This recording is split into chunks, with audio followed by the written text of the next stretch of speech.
सिर्फ इतनी बात कहना चाहता हूं कि मैंने हिंदुस्तान का जो थोड़ा बहुत इतिहास पढ़ा है और अपने बचपन में जो देखा है, उसमें हिंदुस्तान की आम जनता ने मिलजुल के रहना सीखा था। मोहब्बत थी। मेरे उस्ताद थे, मेरे टीचर थे मौलवी अहमद बख्श, सरकारी मास्टर थे। जब मेरी बहन बीमार पड़ी, मैं कक्षा 4 में पढ़ता था और मैं स्कूल गया, तो मैंने कहा, उसकी मेरी बहन को बड़ी चेचक निकल आई थी, आंखें बंद हो गई थी, ऊपर टोपे पे बड़े बड़े फोले थे, जीप पर थे, पानी कई दिन से पिया नहीं था। मेरे पिताजी ने उसकी नब्ज देखी तो बोले दोपहर तक मर जाएगी। तो मैं स्कूल गया, तो हमने कहा मास्टर साहब आज मेरी बहन मर जाएगी दोपहर तक। बोले क्या हुआ उसको?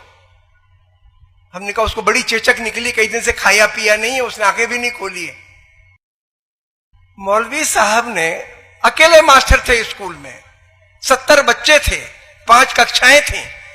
5वीं कक्षा के बच्चों से कह गए कि छोटे बच्चों को इमला और सवाल दे दो, कराओ, मैं अभी आता हूं। मेरे घर उसके पहले कभी नहीं आए थे।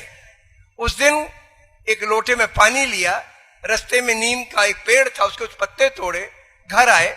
मैं अपनी माँ को बाई कहता था, तो उन्होंने दरवाजे पे आवाज लगाई बाई, तो मेरी माँ गई और उनके पांव छुए। हमारे यहाँ रिवाज है, टीचर के को उस्ताद गुरु मानते हैं। मेरी माँ ने उनके पांव छुए और रो पड़ी, बोली आज माँ साहब मेरी माँ बेटी मर रही है।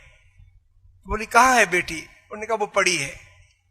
वो गए तो कुरान शरीफ में कुछ आयत हैं, दुआ की आयतें हैं, उन्होंने दुआ की और मेरी बेटी के वो पत्ते का पानी थोड़ा उसके चेहरे पे छिड़क दिया।